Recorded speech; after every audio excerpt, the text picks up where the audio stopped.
2000년 전 우리를 위해 죽으신 예수님의 고난과 사랑을 마음에 담는 고난주간 특별 새벽 기도회가 오는 3월 25일부터 시작됩니다.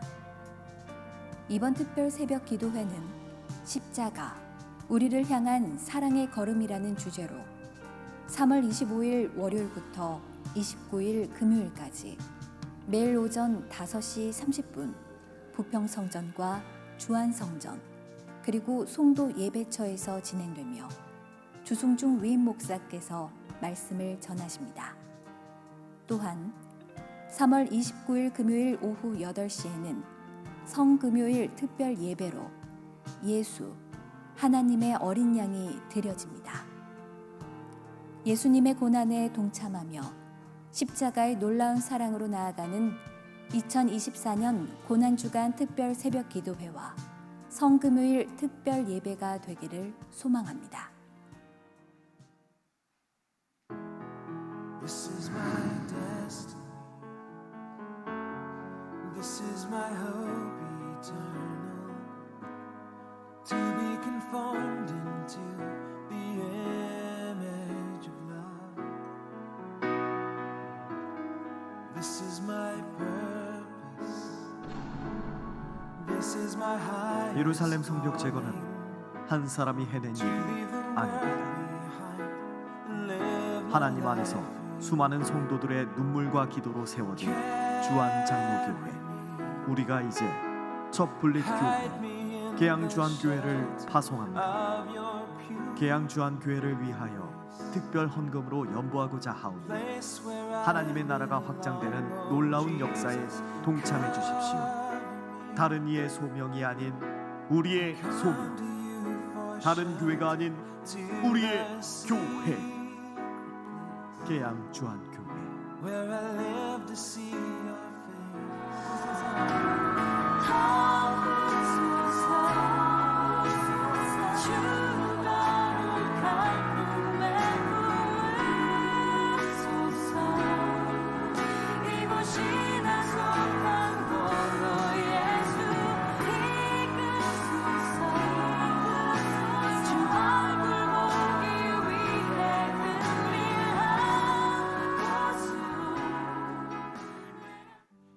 오늘 3월 17일은 사순절 5번째 주일입니다. 오늘 주일 2, 3부 예배 시 계양주안교회 파송식이 있으며 주일 1부에서 4부 예배 시 계양주안교회를 위한 특별 헌금을 드리는 시간이 있습니다. 먼저 일반 헌금을 드리신 후 계양주안교회에서 준비한 영상을 보시면서 드리시면 됩니다. 계양주안교회 동역자로 헌신하신 분들은 부평성전 2, 3부 예배 때 대예배실 앞자리 지정석에 앉아주시기 바랍니다. 오늘 블레싱 예배는 교육국 주관으로 드려지며 강사는 최가나 목사입니다. 교육국의 모든 교사들께서는 참석해 주시고 교사들이 다음 세대에게 믿음의 유산을 잘 전달하는 축복의 통로가 되도록 성도들의 많은 기도 부탁드립니다. 3월 나래 열방 기도회가 3월 22일 오후 8시 부평성전에서 있습니다. 이날 주안성전 터치 금요 성령 집회는 현장 예배로 드려집니다. 나래 열방 기도회를 통해서 열방과 세계 선교를 위한 중보 사역에 함께 동참해 주시기 바랍니다. 재직회가 3월 17일 오후 2시 30분 글로리아홀에서 공동의회가 3월 24일 오후 2시 30분 글로리아홀에서 있습니다. 안건은 2023년 결산의 건입니다. 직장인 구역장 성경 공부가 3월 22일 저녁 7시에 부평성전 주안빌딩 2층 예배실과 주안성전 1층 소예배실에서 있습니다. 직장인 구역장님들의 많은 참여 바랍니다. 생명나눔 피로회복 헌혈 캠페인이 개인 헌혈로 24일까지 계속 진행되고 있습니다. 헌혈의 집, 헌혈 카페에서 개인 헌혈 후 헌혈 증서를 기증하시면서 참여하실 수 있습니다. 성도들의 많은 참여 바랍니다. 2024년 이웃사랑 나눔 1일 찻집이 3월 31일 오전 9시부터 오후 4시까지 부평성전 지하 1층 로데몰에서 진행됩니다. 일일 찻집의 수익금 전액은 불우이웃 돕기에 쓰여집니다. 성도들의 많은 참여를 부탁드립니다. 더 바이블 미니스트리와 함께하는 주한 TBS 구약 1학기 수강자, 주한 대학원 대학교 부설 평생교육원 수강생, 재정국 기록회계 봉사자를 모집합니다. 2024 예수사랑 근잔치 이번 주 미션은 VIP와 함께하기, VIP에게 2번 이상 전화하여 안부 묻기, VIP에게 기프티콘 선물 보내기입니다. 예수사랑 큰잔치와 VIP를 위해서 계속해서 기도해 주시기 바랍니다. 지금까지 교회 소식이었습니다. 이외의 자세한 사항은 주보를 참조하시기를 바랍니다. 이제 다 함께 일어나셔서 하나님께 찬송하며 예배 드리겠습니다.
예수께서 제자들에게 이르시되 누구든지 나를 따라오려거든 자기를 부인하고 자기 십자가를 지고 나를 따를 것이니라. 누구든지 제 목숨을 구원하고자 하면 잃을 것이요 누구든지 나를 위하여 제 목숨을 잃으면 찾으리라. 하나님은 영이시니 예배하는 자가 영과 진리로 예배할지니라. 아멘.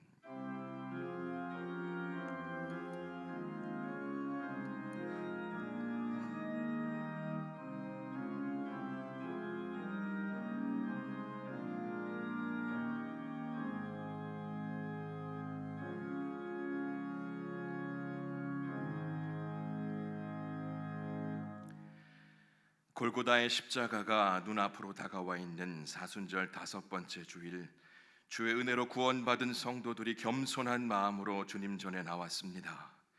아무런 공로도 없으며 구원을 받을 자격도 없는 저희를 의롭다 인정해 주시고 하나님의 자녀로 거듭나게 하시며 영생의 길을 걷게 하시니 감사를 드립니다. 이 모든 것이 온전한 하나님의 은혜임을 다시 한번 되새기며 영과 진리로 삼위일체 거룩하신 하나님께만 영광을 올려드리오니 우리 예배를 기쁘게 받아 주옵소서. 예수님의 이름으로 기원합니다. 아멘.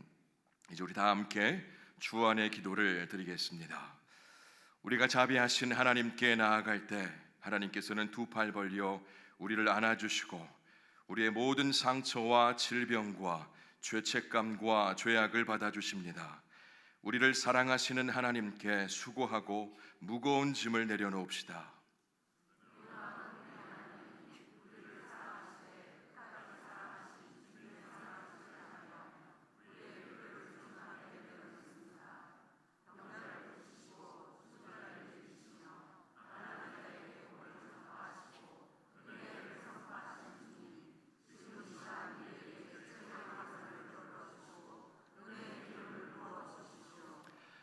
복음을 들으십시오.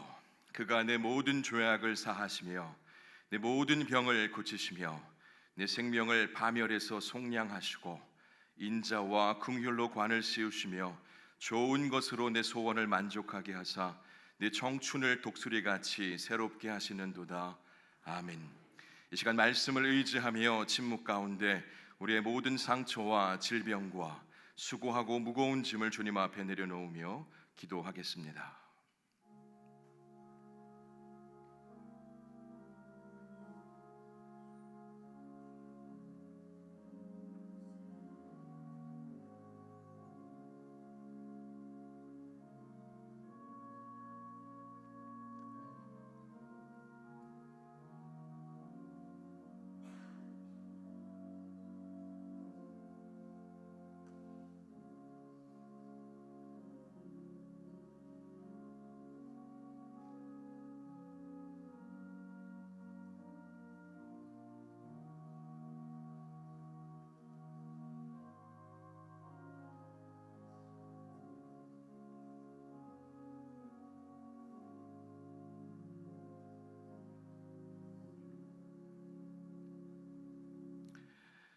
여기 우리에게 주시는 하나님의 위로의 말씀이 있습니다.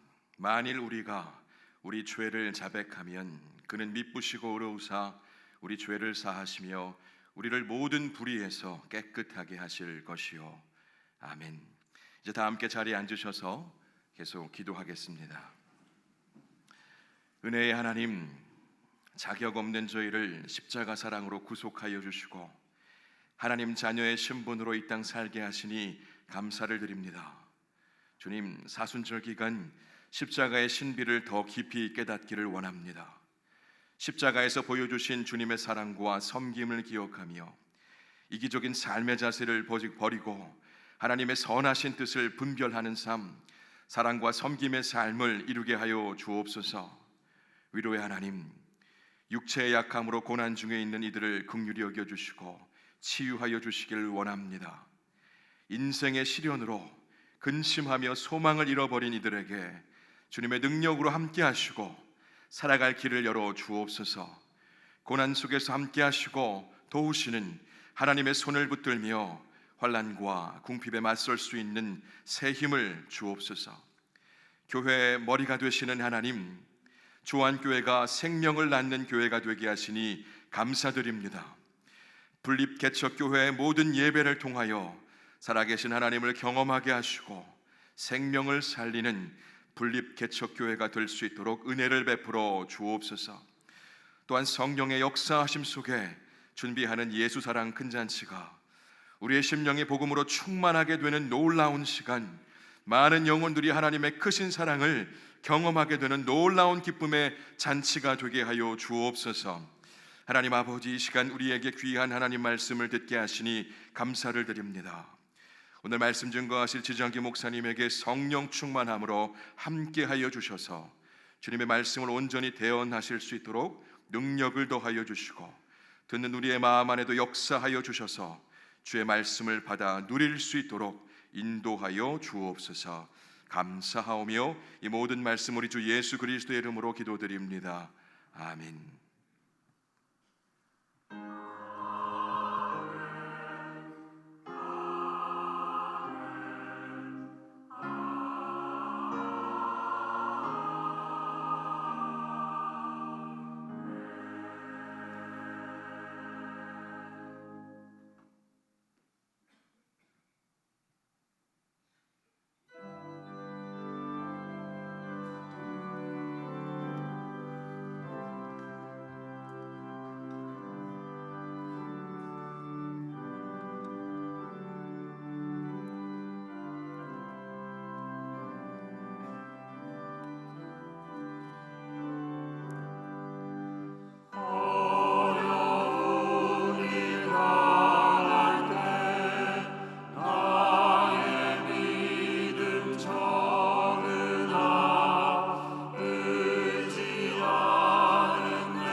주시는 하나님의 말씀은 사도행전 4장 32절에서 37절까지의 말씀입니다. 제가 가진 성경으로 신약 성경 194쪽에 있습니다. 이제 하나님의 말씀을 봉독하겠습니다. 이 말씀을 봉독할 때 살아계신 하나님의 음성을 다 함께 들으실 수 있기를 바랍니다. 하나님의 말씀입니다. 믿는 무리가 한 마음과 한 뜻이 되어 모든 물건을 서로 통용하고 자기 재물을 조금이라도 자기 것이라 하는 이가 하나도 없더라. 사도들이 큰 권능으로 주 예수의 부활을 증언하니 무리가 큰 은혜를 받아 그 중에 가난한 사람이 없으니 이는 밭과 집이 있는 자는 팔아 그 판 것의 값을 가져다가 사도들의 발 앞에 두매 그들이 각 사람의 필요를 따라 나누어 줌이라. 구브로에서 난 레위족 사람이 있으니 이름은 요셉이라. 사도들이 일컬어 바나바라 번역하면 위로의 아들이라 하니 그가 밭이 있음에 팔아 그 값을 가지고 사도들의 발 앞에 두니라. 아멘.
하나님께 영광의 박수 한번 올려드리겠습니다. 아멘.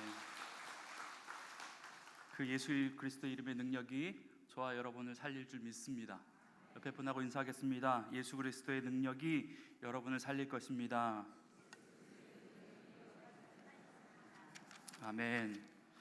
예, 광고 몇 가지 하겠습니다. 오늘 저녁 예배는요 블레싱 예배로 교육부 주관으로 드려집니다. 교육계 모든 교사들 참석해 주시고요. 우리 교사분들이 다음 세대에게 믿음의 유산을 잘 전달할 수 있는 축복의 통로가 될 수 있도록 함께 오셔서 기도해 주시고 축복해 주시면 감사하겠습니다. 오늘 2, 3부 예배는 볼리키척 목사님이신 한영희 목사님께서 설교를 해주시고 2, 3부 예배 시에 계양주안교회 파송식이 있습니다. 그리고 봉헌 시간에는 계양주안교회를 위한 특별 헌금 시간도 갖게 됩니다. 오늘 파송식을 시작으로 본격적인 사역이 시작되는 계양주안교회를 위해서 여러분 기도해 주시면 감사하겠습니다. 기도하겠습니다. 하나님, 오늘도 예수 그리스도의 이름 능력 의지하여서 주의 전에 나온 믿음의 권속들을 하나님 기억하여 주옵소서. 다함이 없는 하나님의 은혜로 채워주시되 예수 그리스도의 이름 안에 소망이 있음을 예배를 통해서 알게 하여 주시고 그 믿음 가지고 세상에 나아가 날마다 승리할 수 있는 하나님의 사람들 될 수 있도록 주님 역사하여 주옵소서. 말씀을 듣겠습니다. 오늘도 이 말씀이 우리를 살리는 믿음의 말씀, 거룩한 말씀 될 수 있도록 주님 역사하여 주시옵소서. 감사드리며 예수님의 이름으로 기도합니다. 아멘. 할렐루야. 주 안의 성도 여러분, 성령 충만하십시오. 늘 하나님과 동행하십시오. 오늘도 주시는 말씀을 통해서 하나님의 마음을 깨닫게 되어지는 복된 은혜 되길 주의 이름으로 간절히 축복합니다. 여러분, 한국교회가 위기가 있을 때마다 내걸었던 슬로건이 있었는데 그게 뭐냐면 초대교회로 돌아가자였습니다. 초대교회로 돌아가자.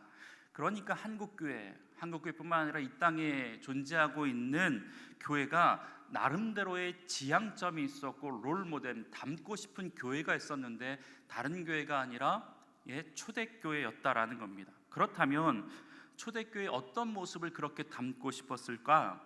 여러분, 일단 무엇보다 우리가 지금까지 봐왔던 것처럼 초대교회는 오순절 마가의 다락방에 입었던 성령의 충만함을 날마다 경험했던 교회였습니다.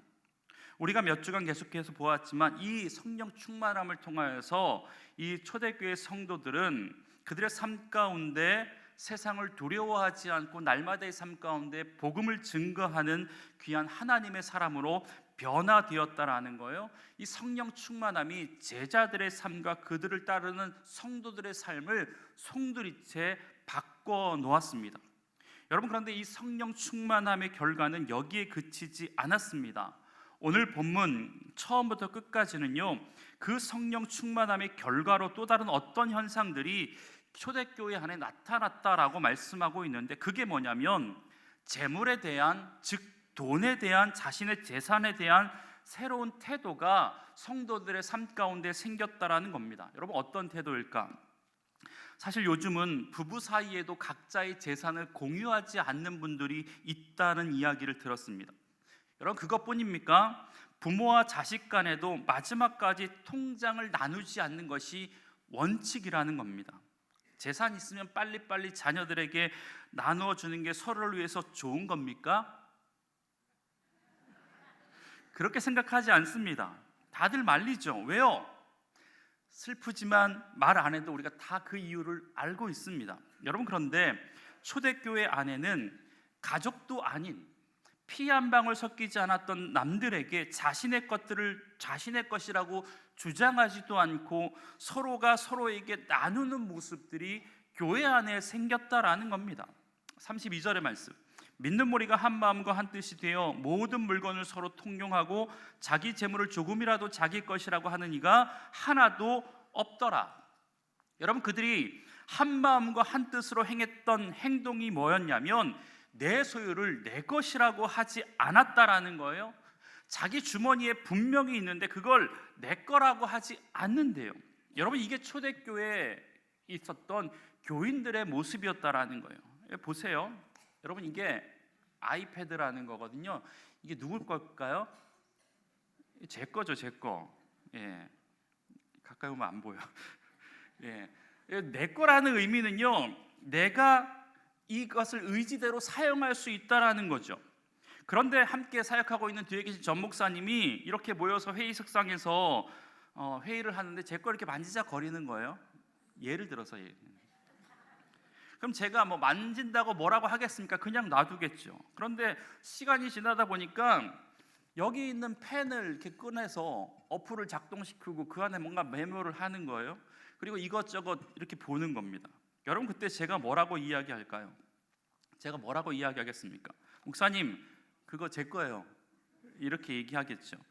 여러분, 내 거라는 것은요, 내 소유라는 것이고, 그리고 이것들을 사용할 수 있는 권한이 내게 있다라는 것이고, 이것은 내가 관리한다라는 뜻입니다. 여러분, 그런데 오늘 본문에 보니까 내 건데, 내 재물인데 내 거라고 하는 사람이 없대요. 여러분, 이게 초대교회 그리스도인들의 모습이었다라는 것입니다. 여러분, 그러니까 우리가 한국교회를 보며 혹은 주한교회를 보면서 초대교회로 돌아가자라고 구호를 외친다면, 그것은 단순히 한국교회가 초대교회 성도들처럼 성령 충만해야 된다, 뜨거워져야 된다, 전도 많이 해야 된다라는 것도 맞지만, 아주 구체적인 삶의 태도에 대한 새로운 태도가 생겨야 되는데, 그게 뭐냐면 물질에 대한 새로운 태도가 있어야 된다라는 것입니다. 여러분, 그게 뭡니까? 누구나 자기 목숨과 같이 중요시했던 재물에 대해서 어쩌면 초월적인 태도를 가져야 된다라는 것이 초대교회로 돌아가자고 하는 슬로건에 담겨 있는 또 다른 뜻이라는 것입니다. 여러분, 그렇다면 그들이 자신의 재물에 대해서 아까워하지 않고 나누고 베풀 수 있었던 중요한 이유가 뭘까? 여러분, 물론 성령 충만의 결과라고 이야기할 수 있지만, 그보다 더 구체적인 해답을 33절에서는 이렇게 표현하고 있습니다. 33절의 말씀을 다 같이 한번 읽어보겠습니다. 시작. 큰 권능으로 주 예수의 부활을 증언하니 무리가 큰 은혜를 받아. 여러분, 쉽게 말하면요, 초대교회 성도들은요, 큰 은혜를 받았던 사람이었다라는 겁니다. 교회 안에 은혜가 넘쳤어요. 여러분, 주한교회가 이 교회 안에 큰 은혜가 넘치는 귀한 믿음의 교회 되길 주의 이름으로 간절히 축복합니다. 여러분, 은혜가 넘치는 교회 얼마나 좋습니까? 여러분, 그런데 은혜를 받으니까 생기는 현상 중에 하나가 바로 자기의 것을 자기의 것이라고 주장하지 않게 되었다라는 것 아닙니까? 여러분, 교회 안에 은혜가 넘친다라는 말씀의 뜻이 뭘까? 여러분, 뭘 보고 여러분들은 은혜가 넘치는구나, 교회 안에 은혜가 있구나, 내 삶 가운데 은혜가 넘치는구나 라고 생각이 드십니까? 여러분, 그리고 여러분들은 어떨 때 은혜 받았다라는 경험을 하게 됩니까? 여러분, 제가 종종 설교를 마치고 이렇게 뒤에 서 있으면요, 나가실 때 은혜 받았습니다 라고 말하면서 가시는 분들이 있어요. 제가 그분들한테 한 번도 언제 어느 타임에 은혜를 받았습니까? 라고 물어본 적은 없지만, 성도들이 교회에 다녀와서 설교를 듣고 은혜 받았다라고 하고 느끼는 순간이 언제냐면, 물론 모든 상황을 일반화시킬 수 없지만 어쩌면 이런 거 아닐까 싶습니다. 마음에 감동이 있거나 울림이 있거나 눈물이 나거나 크게 웃음을 지었거나. 여러분, 그런데 그런 상황이 되면 감동받았다라고 이야기하면 되는데, 우리는 고상한 언어로 은혜 받았다라고 이야기하는 분이 있습니다. 여러분, 그건 사실 은혜 받은 건 아니죠. 여러분, 그렇다면 은혜 받았다라는 말의 의미가 뭘까? 여러분, 이 은혜라는 말의 사전적 의미에 교회라는 공간이 주는 의미를 붙여본다면 이런 의미가 될 수 있어요. 은혜는 이겁니다. 한번 띄워주시겠어요? 읽어볼게요. 시작. 베풀어 주시는 하나님의 호의. 받을 자격이 없는 사람들에게 베풀어 주시는 하나님의 호의가 은혜입니다. 여러분, 그리고 그 은혜를 경험하는 타이밍은 감동적인 이야기를 들을 때가 아니라 구원받는 자격 없는 나에게 구원의 선물을 허락해 주신 예수님의 십자가와 그리고 부활의 사건을 경험할 때 우리는 은혜를 받습니다. 맞습니까? 여러분, 그렇습니다. 우리가 은혜를 받는 건 감동적인 이야기를 들을 때가 아니라 나 같은 죄인에게 베풀어 주신 호의, 그 호의가 뭐냐면 예수 그리스도의 십자가를 통해서, 부활함을 통해서 우리에게 주시는 그 사건들이 경험되어질 때 우리는 은혜 받았다라고 이야기할 수 있다라는 겁니다. 여러분, 오늘 본문에서도 초대교회 성도들이 어떠한 상황에서 은혜를 받았는지 정확하게 묘사하고 있는데, 33절 제가 다시 한번 읽어볼게요. 사도들이 큰 권능으로 주 예수의 부활을 증언하니 무리가 큰 은혜를 받아. 여러분, 다른 상황에서 은혜를 받은 것이 아니라 그들이 예수님의 십자가와 부활에 대해서 들을 때 그들이 은혜 받았다라고 이야기하고 있습니다. 여러분, 다른 말로 이야기하면 은혜를 받게 되는 경우는 예수 그리스도의 부활의 복음을 듣게 되었고 그것을 깨닫게 되는 순간 은혜를 받게 되는 것입니다. 보다 쉬운 말로 이야기하면 복음을 들을 때 은혜를 받은 거죠. 여러분, 은혜 중에 은혜는 뭡니까? 여러분, 다른 은혜가 많이 있을 수 있지만 무엇보다도 은혜 중에 은혜는 죽을 수밖에 없는 나 같은 사람을 예수 그리스도께서 십자가 위에서 흘리신 그 보혈의 피로 인하여서 구원받았다라는 사실인 줄 믿습니다. 죄의 자녀된 우리가 하나님의 자녀가 된 것, 그게 바로 은혜 중에 은혜인 줄 믿습니다. 여러분, 그러니까 죄 용서받고 하나님의 자녀가 된 것을 깨닫게 되는 것이 가장 큰 은혜를 받았던 순간이라는 겁니다. 여러분, 재미있는 설교에 한번 웃음이 터지고 감동적인 예화에 눈물이 난다고 그게 은혜가 아니라는 겁니다. 만약 이것이 은혜라고 한다면 여러분, 그 정도의 은혜로 어떻게 자신의 재산을 팔아서 나눠줄 생각이 들겠습니까? 아니죠. 여러분, 그러면 이런 질문이 생기죠. 구원의 은혜를 받는 것의 어떤 의미이기에 그들은 재산을 팔아서 나누어 줄 생각까지 했을까? 아니, 실제로 그렇게 했을까? 그러면서도 그들은 어떻게 아까워하지 않을 수 있었을까? 여러분, 말씀드렸어요. 우리가 받은 은혜 중에 은혜는, 최고의 은혜는 누가 뭐래도 죄인된 우리를 구원해 주셔서 하나님의 자녀로 삼아 주신 것입니다. 맞습니까? 여러분, 부인할 수 없습니다. 우리의 죄를 속량해 주셨다는 사실이 가장 큰 은혜죠. 여러분, 여기서 말하는 속량이라는 단어는요, 당시 노예 시장에서 썼던 시장 용어였거든요. 그러니까 여러분, 노예를 세워다 놓아요. 그리고 자신의 값을 노예 목에 걸어놨겠죠. 여러분, 노예를 사고 싶은 자가 노예 시장에서 가서 노예를 둘러보다가 자기가 마음에 드는 노예를 발견하고 있어요. 그리고 그 값을 치르고 주인에게 넘겨받아요. 이 물건 사는 행위를 속량이라고 합니다. 속량. 여러분, 그런데 노예도 등급이 있을 거 아니에요. 건장한 체구에 건강한 노예가 있는 반면 병들고 나약한 노예가 있겠죠. 여러분, 그럼 당연히 건장한 노예를 살 텐데 어떤 사람이 와서 노예를 이렇게 고릅니다. 그런데 하자 있는 노예를 고르고 있는 겁니다. 그런데 그 노예의 주인이 와서 그 고르는 사람들에게 이렇게 이야기하는 거예요. 얘는 다리를 접니다. 사실 얘는 얼마 전에 큰 병을 앓고 있었습니다. 그래서 살아났으니까 얼마 못 쓸 거예요. 이거 사세요. 노예 보고 하는 거거든요. 여러분, 그런데 이 말에 아랑곳하지 않고 그 병약한 노예를 사는 겁니다. 그런데도 그것도 건강한 노예와 같은 똑같은 값을 주고 제값을 주고 사는 거거든요. 이게 속량입니다.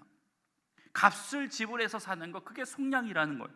여러분, 그런데 하나님께서 죄된 우리를 하나님의 자녀로 사실 때도 똑같은 방법을 쓰셨다라는 거예요. 그런데 마치 노예 파는 자 앞에서 이 노예는 어떻고 저 노예는 어떻다라고 이야기했던 그 주인처럼 사탄이 우리 하나님께 이렇게 얘기하는 거예요. 하나님, 쟤는요 완전히 별로이네요. 죄도 많고요, 쓸모가 없습니다. 쟤 사시면 아마 후회할걸요. 쟤 가지고 가시면 아마 곧 후회할걸요. 여러분, 그런데 이런 상황 가운데서 하나님이 그 사탄의 말에 개의치 않고 우리를 사시는데 그 값이 다른 것이 아니라 자신의 하나밖에 없었던 예수 그리스도의 피값으로 우리를 사셨다라는 것입니다. 여러분, 그러니까 우리가 예수님의 피값으로 속량받아서 우리가 주의 것, 우리가 하나님의 자녀가 된 것입니다. 여러분, 이게 은혜죠. 우리가 경험할 수 있는 최고의 은혜는 이것입니다. 여러분, 여기까지 이야기하면 우리가 이해가 됩니다. 그렇다면 우리는 누구 거예요? 우리는 하나님의 것입니다. 주님의 피값으로 우리를 사셨다면 우리는 다른 게 아니라 주님의 것입니다. 하나님의 것입니다. 그 말은 내 인생, 내 삶, 내 건강, 내 소유가 주인의 것, 하나님의 것이라는 것을 의미하고 있습니다. 여러분, 그렇다면 좀 전에 했던 질문의 의미가 이해가 되실 겁니다. 그들이 받았던 은혜, 그 부활의 은혜가 도대체 뭐길래 자신의 것을 드려도 아까워하지 않게 되었다라는 것입니까? 예, 맞습니다. 그 은혜는 내가 하나님의 것이 되었다라는 것입니다. 그러니까 이제는 내 것이 없다라는 거예요. 건강도 내 것이 아니고 소유도 내 것이 아니라는 겁니다. 심지어 내 생명도 내 것이 아니에요. 그러니까 하나님의 은혜가 내게 임해서 내가 속량함을 받았다라는 것은 그 은혜를 받은 사람들이 주의 피로 세워진 교회와 그 교회에 속한 주를 그리스도로 고백하는 성도들의 소중함을 알아서 드리는 것이 진정한 헌금의 의미라는 겁니다. 여러분, 그 은혜가 전제되지 않으면요, 드리면서 말을 많이 해요. 내가 이 교회를 지을 때 드린 헌금이 얼만데, 내가 저 선교사님을 위해서 한 헌금이 얼만데, 내가 한 달에 11조를 얼마를 하는데. 여러분, 우리 인생의 주인 되신 주인이 하나님의 것이니까, 하나님이니까 그들이 그렇게 나눠줄 수 있게 되는 것입니다. 여러분, 이 말은 내 것이 아니니까 무분별하게 쓴다라는 말이 아닙니다. 오히려 내 재물의 주인이 하나님의 것이니까, 하나님이시니까 하나님이 기뻐하시는 곳에 내 재물을 사용한다라는 의미가 담겨져 있습니다. 여러분, 내 것이 아니라 하나님의 것이니까 내 마음대로 하고 싶은 대로 막 사용하는 것이 아니라는 것입니다.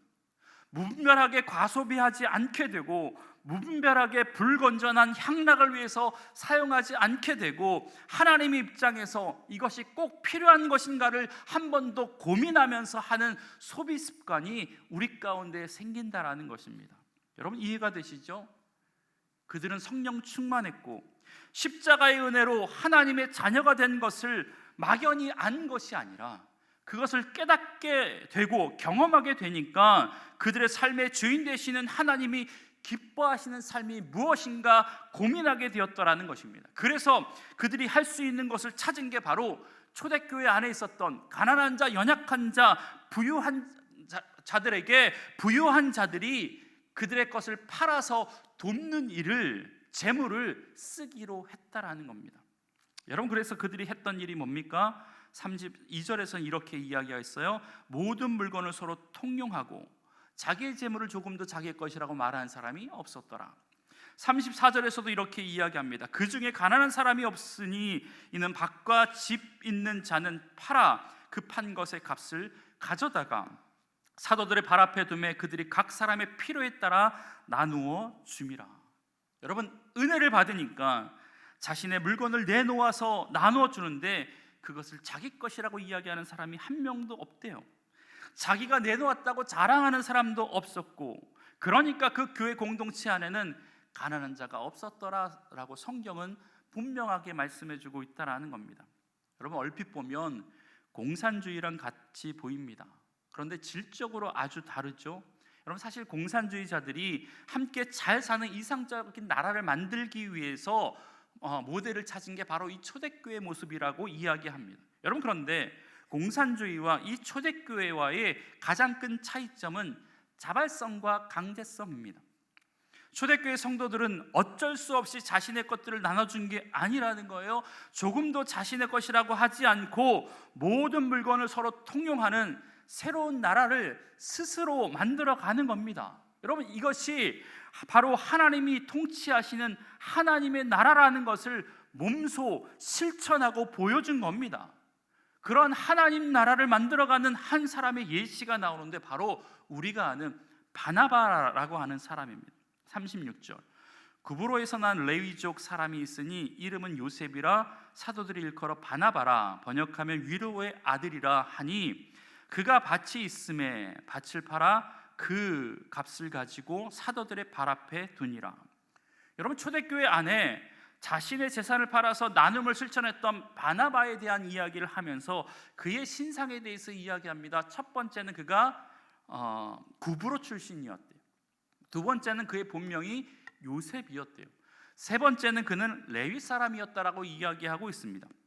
여러분, 이 바나바에 대해서는 우리가 잘 알기도 알지만 또다시 바나바에 대해서 다룰 기회가 있기 때문에 다른 것은 넘어가고 한 가지만 좀 보겠습니다. 그를 표현하면서 굳이 레위 사람이라고 표현하고 있습니다. 여러분, 레위는요, 우리가 아는 것처럼 제사장 계열의 사람입니다. 여러분, 제사장, 사도행전에서 지금까지 제사장은요, 베드로뿐만 아니라 사도들을 계속해서 공격했던 무리 가운데 한 무리였습니다. 그런데 이런 상황에서 바나바를 굳이 레위인이라고 말한 이유는 그 레위인 중에 바나바처럼 예수 그리스도의 부활의 복음을 믿고 변화된 하나님의 사람이 있었다라는 것을 보여준 행위였습니다. 그리고 여기에 그치지 않고 그 변화된 레위인이 교회 공동체를 위해서 자신의 재산을 팔았던 그 모범적인 행동을 밝힘으로써 세상의 권력에 취해서 교회와 성도들을 돌보는 것을 등한시했던, 하나님의 나라에는 관심이 없었던 다른 제사장들을 부끄럽게 할 목적을 가지고 아마 사도행전의 저자가 이 바나바를 언급하면서 레위인이었다라고 표현한 것 같습니다. 여러분, 그가 팔았던 밭은요 그냥 밭이 아니었어요. 여기서 말하는 밭이라고 해당하는 그 단어는요 아그루라는 단어인데 아주 큰 땅을 이야기합니다. 그러니까 자신이 가지고 있었던 전 재산을 팔아서 바쳤다라는 거예요. 여러분, 그런데 이것은 바나바뿐만 아니라 초대교회 성도, 어떤 성도요? 은혜 받은 성도요. 은혜 받은 성도들은 그렇게 자신의 것들을 나누는 것에 익숙했던 사람들이었습니다. 여러분, 이 말씀의 의미는 뭔지 아십니까? 물질을, 초대교회 성도들은 적어도 물질이 사람 위에 있거나 하나님 위에 있지 않다라는 것을 의미합니다. 여러분, 그 말씀을 잘 나타내 주는 단어가 오늘 본문에 두 번 등장하는데 35절과 37절에 각각 등장합니다. 우리 다 같이 한번 읽어보겠습니다. 시작. 사도들의 발 앞에 두매. 37절입니다. 그 값을 가지고 사도들의 발 앞에 두니라. 여러분, 초대교회 부유한 성도들도, 그리고 그들을 대표했던 바나바도 자신의 것을 팔아서 했던 행동이 뭐냐면 사도들의 발 앞에 두었다라고 성경은 표현하고 있습니다. 여러분, 그렇다면 사도들의 발 앞에 두었다라는 표현의 의미가 뭘까? 여러분, 이 말씀의 의미는 여러 가지로 해석될 수 있지만 오늘 두 가지만 좀 보겠습니다. 첫 번째, 사도들의 발 앞에 두었다라는 첫 번째 의미는요, 그들이 물질을 내려놓았다, 혹은 물질을 위해 하나님이 존재한다라는 의미를 담고 있습니다. 여러분, 물질이 내 위에 있는 것이 아니라 내 발 아래에 있다라는 것을 의미한다라는 겁니다.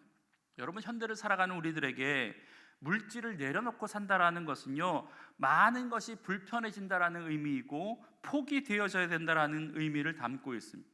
그런 의미에서 물질을 내려놓고 사는 분들이 많이 없고 오히려 발 아래 놓지 못하고 물질을 머리 위에 이고 사는 사람들이 얼마나 많이 있는지 모릅니다. 물질을 모시고 사는 거죠. 돈을 모시고 사는 겁니다.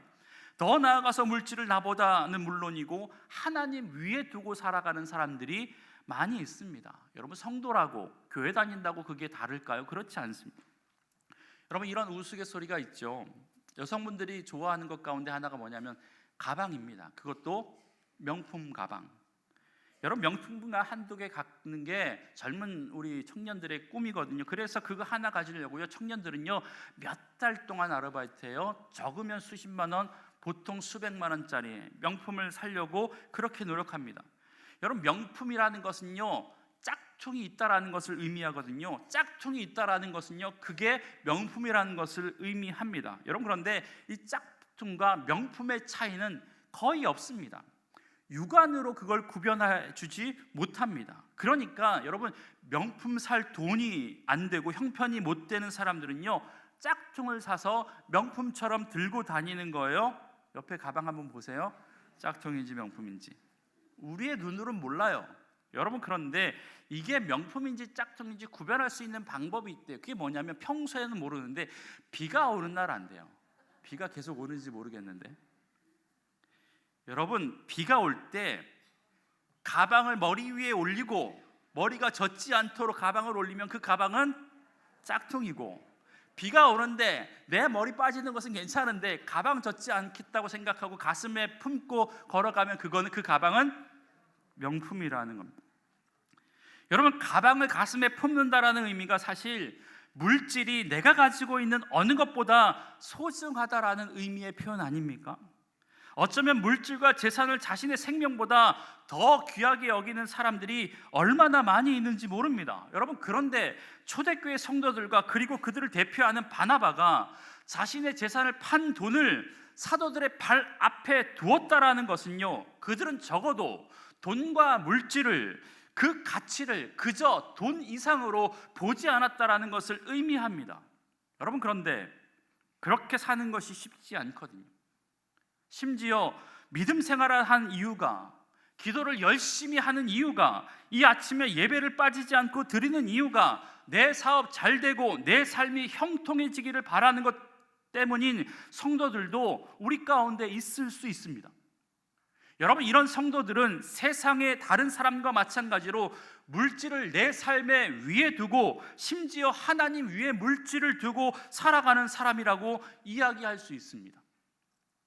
신앙생활을, 기도생활을, 하나님을 내 삶의 풍요로움을 얻기 위한 도구로 삼는 사람이 우리 가운데 있을 수 있다라는 겁니다. 예배를 하나님으로부터 복을 받아내기 위한 수단으로 삼는 사람들이 있을 수 있다라는 겁니다. 여러분, 이런 사람들은요, 절대적으로 교회를 다녀도 물질을 발 앞에 내려놓을 수 없습니다. 왜요? 물질을 하나님보다 더 높은 대상으로 보기 때문에 그렇습니다. 그들의 관심은 교회를 다녀도 하나님이 주시는 복이 얼마나 하나님 앞에 내려놓았느냐가 아니라 얼마나 모았느냐에 훨씬 더 관심을 가지고 있습니다. 그러니까 교회에서도 사람을 볼 때 어떤 동네에 사는지, 그가 몰고 다니는 차의 종류가 무엇인지를 가지고 그들의 신앙을 평가하기도 하고, 어떤 직장에 다니는지, 아파트 값이 얼마나 올랐는지를 가지고 그 사람이 하나님으로부터 받은 복이 얼마인지를 평가하기도 한다라는 것입니다. 여러분, 하나님 앞에 모든 것을 내려놓고 사는 삶을 통해서 여러분, 정말 하나님 앞에 그 사람이 얼마나 신실했는지가 평가되어야 될 줄 믿습니다. 물질이 최고로 평가받는 이 시대에 초대교회 성도들이 사도들의 발 앞에 자신의 재산을 내려놓았다라는 가르침을 우리가 기억했으면 좋겠습니다. 여러분, 이 자리에 앉아있는 주안의 모든 성도님들도 하나님으로부터 받은 물질이 얼마이든지 간에, 얼마를 맡겨주셨든지 간에 그 물질을 생명보다, 주님보다 귀하게 여기지 않고 우리 주님 발 앞에 내려놓을 수 있는 귀한 믿음의 성도들 되길 주의 이름으로 간절히 축복합니다. 여러분, 사도들의 발 앞에 물질을 두었다라는 두 번째 의미는 이 물질이 교회를 통해서 사용되어져야 된다라는 의미가 담겨져 있습니다. 여러분, 사도들의 발 앞에란 의미는 돈의 위치가 어디인가라는 의미보다 돈을 관리하고 사용될 곳을 결정하는 권한이 누구에게 있느냐라는 의미가 담겨져 있습니다. 여러분, 쉽게 말하면 이런 거죠. 앞서 이야기했던 바나바라고 하는 사람, 그 사람이 가난한 사람을 도와줘야 되겠다라고 해서 밭을 팔았잖아요. 밭을 판 금액이 얼마인지 모르지만 1억이라고 칩시다. 여러분, 1억을 10명에게 1,000만 원씩 나눠주겠다라고 생각했어요. 그래서 각 교구장님들에게 부탁했습니다. 교구마다 어려운 분들 한 분씩 추천해 주십시오. 그래서 명단을 받아다가 바나가 직접 다니면서 가가지고 기도해주고, 학비에 보태 쓰십시오, 전세자금에 보태 쓰십시오, 또는 병원비에, 입원비에 보태 주십시오, 사업자금에 보태십시오. 여러분, 이렇게 다 나눠줬다고 칩시다. 얼마나 뽀대가 나겠습니까? 여러분, 얼마나 사람들로부터 존경받을까요? 그런데 만약에 그렇게 하면 어떤 일이 생겨요? 누구의 이름이 남게 되는 거예요? 이 바나바의 이름이 남는 거죠. 바나바는 훌륭한 사람이라고 더 칭송을 받게 됩니다.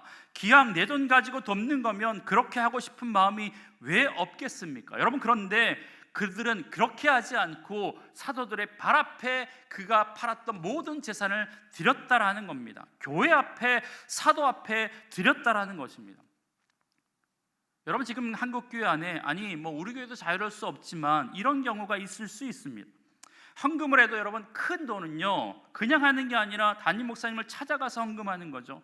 그냥 하면 될 텐데, 물론 똑같이 이런 모든 행위가 잘못되었다라고 이야기할 수 없어요. 나름 이유가 있을 수 있습니다. 그 이유가 분명히 이해하고 납득될 만한 이유가 있을 수 있습니다. 이런 경우죠. 분명한 목적을 가지고 드리는 헌금이 똑바로 쓰여지면 좋겠다라고 하는 생각과 의도를 전달하고 싶어서 그럴 수 있습니다. 괜찮습니다. 또한 갑자기 큰 금액을 헌금하면 그 돈의 출처에 대해서 여러모로 상상을 하실 텐데 불필요한 오해를 없애고자 하는 마음 가지고 먼저 찾아가서 말씀드리는 경우도 있을 수 있습니다. 여러분, 그런데 그게 아니라 단순히 나는 많은 금액을 냈으니까 알아주십사 하는 마음으로 그렇게 하는 거라면 여러분, 분명하게 잘못된 것 맞습니다. 선교에 헌금을 하고 구제 헌금을 하는 경우도 마찬가지죠. 불필요한 오해가 생길 수 있습니다. 교회를 통해서 선교연금을 하게 되면 여러분 교회의 이름으로 선교지에 계신 선교사님들에게 선교비가 전달됩니다. 그러면 그 선교비를 받는 선교사님들은요, 교회 앞에 하나님 앞에 감사하며 그 선교비를 기도하는 마음으로 사용하겠죠. 여러분, 그런데 교회를 통하지 않고 직접적으로 선교사님께 선교비를 드리는 경우가 종종 있습니다. 여러분, 그렇게 되면 안 그런다고 하더라도 은연중에 헌금을 드린 자의 자신의 이름도 드러날 뿐만 아니라 선교사님도 어려운 순간마다 자신의 은혜를 구하는 것이 아니라 하나님의 은혜를 구하는 것이 아니라 어려운 순간을 만날 때마다 그 돈을 예전에 주었던 헌금했던 그 집사님, 그 장로님이 생각날 수 있다라는 겁니다. 여러분, 그러니까 지금 초대교회 성도들이 그리고 바나바가 자신의 재산을 팔아서 사도들의 발 앞에 두었다라는 것은 자신을 철저하게 감추고 그 물질의 주인 대신 하나님만 이 교회를 통해서 나타났으면 좋겠다라고 하는 마음이 있었다라는 겁니다. 주의 몸된 교회가 영적인 권위를 부여받은 사도들에 의해서 사용되어야 한다라는 것을 이 말씀을 통해서 우리에게 말씀해 주고 있다라는 것입니다. 여러분, 우리가 갑자기 생긴 큰 물질이 있어서 그것이 하나님의 축복임을 인식해서 하나님께 드리더라도 이런 마음으로 하나님 앞에 드렸던 초대교회 성도와 같은 성숙한 믿음의 신앙이 저와 여러분 가운데 있길 주의 이름으로 간절히 축복합니다. 여러분, 아무도 알아주지 않으면 어떻습니까? 하나님이 기억하고 계십니다. 말씀을 마치려고 합니다. 여러분, 예전에 오랫동안 주안교회에는 출석하셨지만 한동안 등록하지 않다가 결국에는 등록한 성도님의 집을 신방한 적이 있었습니다. 그런데 그분이 오랫동안 등록하지 않고 기다렸다가 등록한 이유를 신방한 저에게 말씀하시는데 이렇게 말씀하는 거예요. 우리 위임 목사님 설교를 오랫동안 들었는데 헌금 설교 하지 않아서 참 좋아서 등록을 결정하게 됐습니다. 여러분, 물론 이야기를 들어보니까 전에 다닌 교회에서 과도한 헌금을 요구했고 그런 목사님으로 인하여서 받은 상처 때문이라고 이해가 충분히 됐습니다. 여러분, 교회가 돈 얘기하면 하는 사람도 불편하고 듣는 성도님도 불편합니다. 우리 위임 목사님도 헌금 설교 거의 하지 않으시는데 헌금에 대한, 돈에 대한 설교를 하고 있는 저나 이 설교를 듣고 있는 여러분이 지금 얼마나 불편하시겠습니까? 여러분, 그런데 혹시 그럴 분은 안 계시겠지만 대형 교회인 주안교회를 택하시고 이곳에서 신앙생활 하시는 이유가 공동체의 일원으로 누군가를 돌볼 것에 대한 책임인 내 것을 나누어 주지 않아도 다른 누군가에 의해서 이 일이 행해질 것이고 작은 교회에 비해서 나한테 할당되어지는 그 경제적인 부담이 적어서 이 교회를 선택하신 거라면 여러분은 교회를 잘못 선택하신 겁니다. 그러한 생각을 아무도 모르는 것 같아서 편할지 모르지만 그건 은혜 받은 자로서 마땅히 해야 할 성도의 책임을 다하지 못하는 하나님 앞에서 분명히 책망받을 일일 것이고 교회가 강연은 하고 있지 않아도 성경은 분명히 물질과 헌금에 대한 그런 생각이 잘못된 것이라고 분명히 우리에게 말씀해주고 있습니다. 여러분, 물질에서의 자유한 삶은 억지로 되지 않습니다. 강요해서 되지 않습니다. 설교한다고 되지 않습니다. 먼저 하나님 안에서 큰 은혜를 경험하십시오.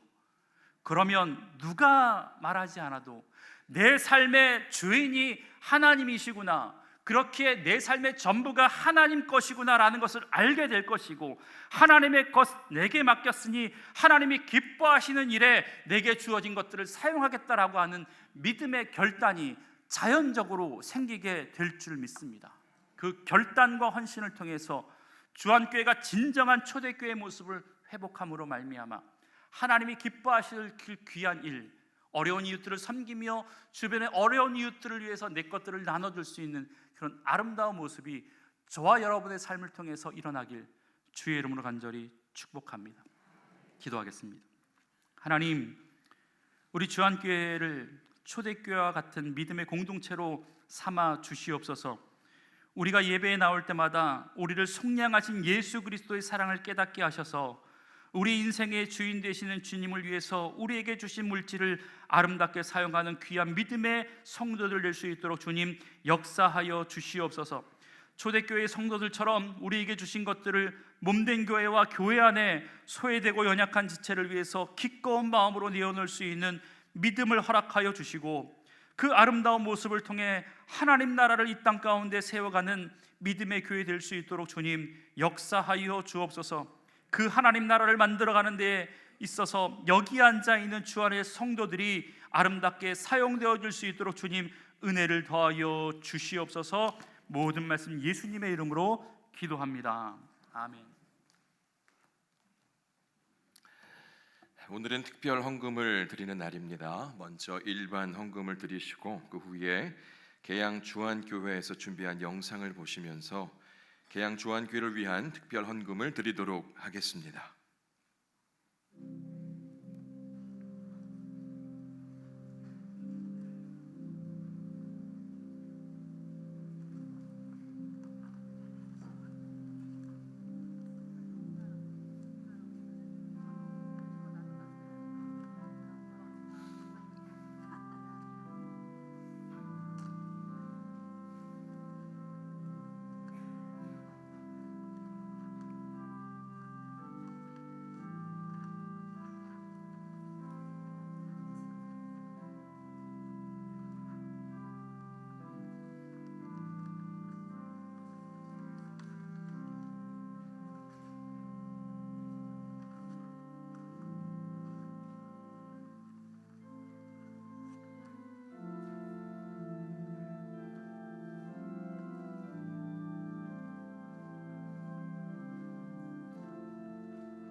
이제 계양 주안교회에서 준비한 영상을 보시면서 특별 헌금을 드리도록 하겠습니다.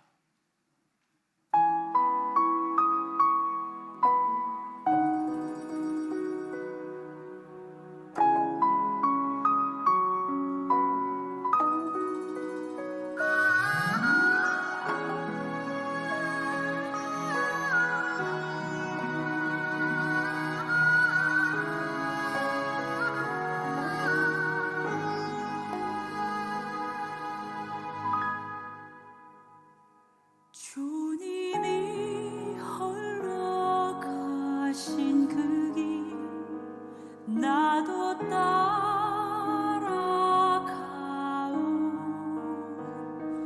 모든 물과 피를 흘리신 그 길을 나도 가오.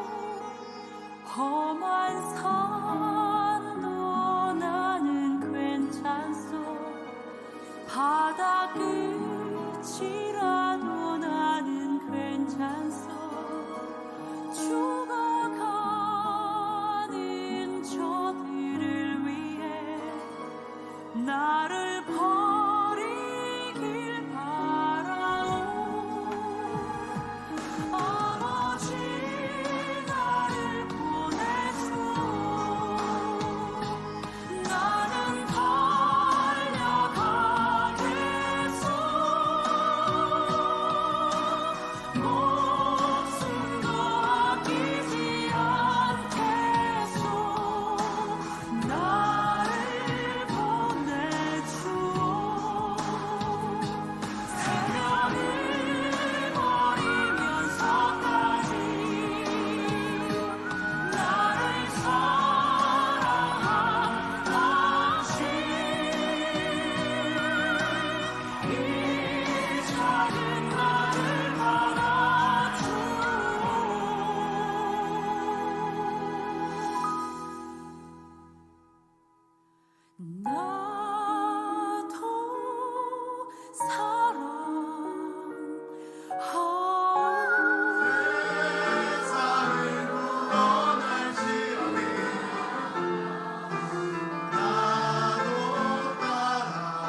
다 함께 일어나서 봉헌송 50장 1절을 부르시면서 봉헌하겠습니다.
하나님, 내게 주신 모든 것이 주님의 것임을 믿기에 이 시간 주님 앞에 귀한 예물을 드립니다. 9개를 가지고 살아가도 10개를 가지고 살아가는 자들보다 더 풍성한 삶을 살 수 있도록 복내려 주시옵소서. 하나님, 특별히 이 시간 계양 주안교회를 위한 특별 헌금을 드렸습니다. 예수님의 핏값 위에 세운 교회입니다. 그 위에 주안교회 성도들의 기도와 눈물과 그리고 물질을 드렸사오니 계양 주안교회가 초대교회처럼 믿는 사람의 수가 많아지는 교회 되게 하여 주옵소서. 성령이 충만한 교회 되게 하여 주옵소서. 복음을 위해 살아갈 수 있는 귀한 믿음의 성도들이 모이는 거룩한 믿음의 교회 될 수 있도록 주님 은혜를 도하여 주옵소서. 그래서 하나님, 계양 주안교회가 또 다른 교회를 낳는 교회로 아름답게 성장시켜 주시옵소서. 하나님, 또한 지금도 여전히 침상에 누워 하나님의 은혜를 간구하며 나아가는 믿음의 성도들이 있습니다. 유만순 권사님 허리 골절로 인하여서 하나님 누워 계시는데 성령 하나님, 수술하지 않도록 일어날 수 있도록 하나님께서 역사하여 주옵소서. 양옥단 집사님 담도암으로 인하여서 19일 수술합니다. 주께서 긍휼을 베풀어 주시고 치유하여 주옵소서. 이들의 권사님 관절염입니다. 입원 후에 수술하게 됩니다. 하나님의 은혜 가운데 속히 입원할 수 있는 길을 열어주시고 수술이 잘 되어서 하나님께 영광 돌릴 수 있는 귀한 은혜 되게 하여 주옵소서. 한성만 성도님 족부 궤양입니다. 염증 및 고름을 제거하는 수술을 하였는데 당뇨의 수치가 높아서 회복이 더딥니다. 하나님, 당뇨의 수치가 정상적으로 내려가게 하여 주시고 이번 기회에 주님의 사랑을 온전히 깨닫게 되어지는 은혜가 있게 하여 주옵소서. 김흥철 집사님 방광암입니다. 수술할 예정입니다. 수술이 완벽하게 이루어지게 하여 주시고 전이 없게 하여 주시고 치유할 수 있도록 주님 역사하여 주옵소서. 이기호 성도님 우울증과 불면증입니다. 또한 어지러움증으로 인해서 고통받고 식사도 못한다고 하는데 성령 하나님, 하나님의 도우심이 필요하오니 어둠의 권세가 사라지게 하여 주시고 영육이 회복되게 하여 주시고 예배의 자리로 돌아올 수 있는 믿음의 사람 되게 하여 주옵소서. 임선우 예비 신자인데 23살밖에 되지 않았습니다. 경추에 척수염이 있다고 합니다. 성령 하나님, 걷지 못하게 되었습니다. 전신에 통증이 심합니다. 하나님, 이번 기회에 치유하시는 하나님 만나게 하여 주옵소서. 주님 만나요. 하나님, 육신의 질병뿐만 아니라 영혼까지 하나님의 자녀가 되는 놀라운 믿음의 권세에 임하게 하여 주옵소서. 이번 기회에 가족들도 모두 주님을 영접할 수 있는 복된 은혜가 있을 수 있도록 주님 은혜를 더하여 주옵소서. 여기 앉아있는 믿음의 성도들 가운데 지금도 여전히 여러 가지 연약한 부위에 하나님 손을 얹고 기도하는 믿음의 성도들이 있사오니 그 얹은 손 주님의 손 되게 하여 주옵소서. 기도할 때마다 하늘의 문을 열어주시옵소서. 필요한 것들로 채워주시옵소서. 영혼의 구원뿐만 아니라 육체도 구원받는 놀라운 믿음의 역사가 일어날 수 있도록 주님 은혜를 더하여 주옵소서. 그래서 하나님, 그들의 삶을 드려 하나님께 영광 돌릴 수 있는 믿음의 인생 살아가실 수 있도록 주 안의 모든 성도들과 함께 하여 주시옵소서.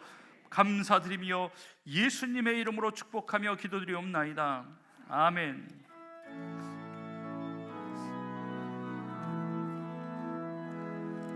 주 선한 능력으로 안으시네. 그 크신 팔로 날 붙드시네.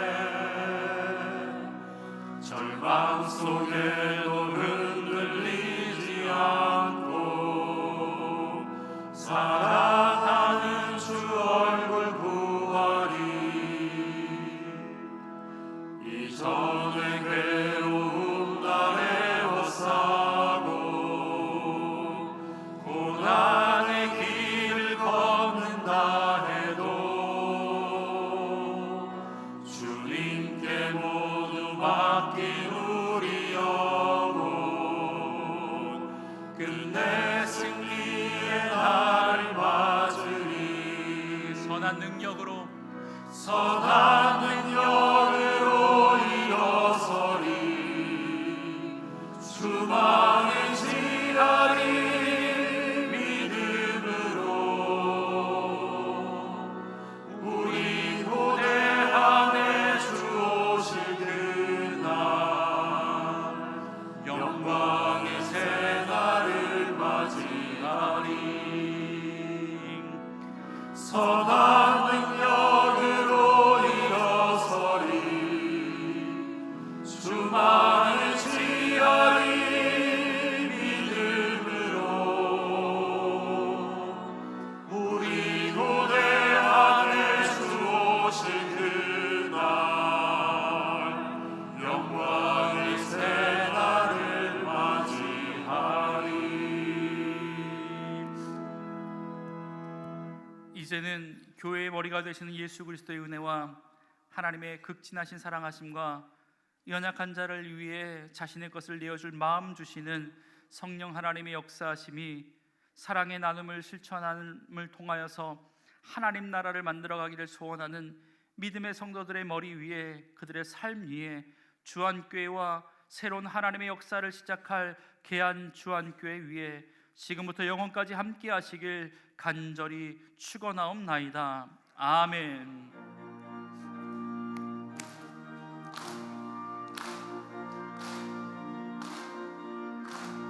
사랑 많은 교회 하나님의 교회 주안장로교회 전국잔치에 세상 모든 사람 구원 얻기까지 하나님의 손이 함께 하시니 4월 20일 전도하는 날 모두 나오라 주안교회로 4월 24 초청하는 날 구원받는 영혼 넘쳐나리라. 주님 내게 주신 지상명령 따라 땅끝까지 힘써 전도합시다. 주를 의지하며 복음 전할 때에 성령께서 친히 인도하시니 4월 20일 전도하는 날 모두 나오라 주안교회로 4월 24 초청하는 날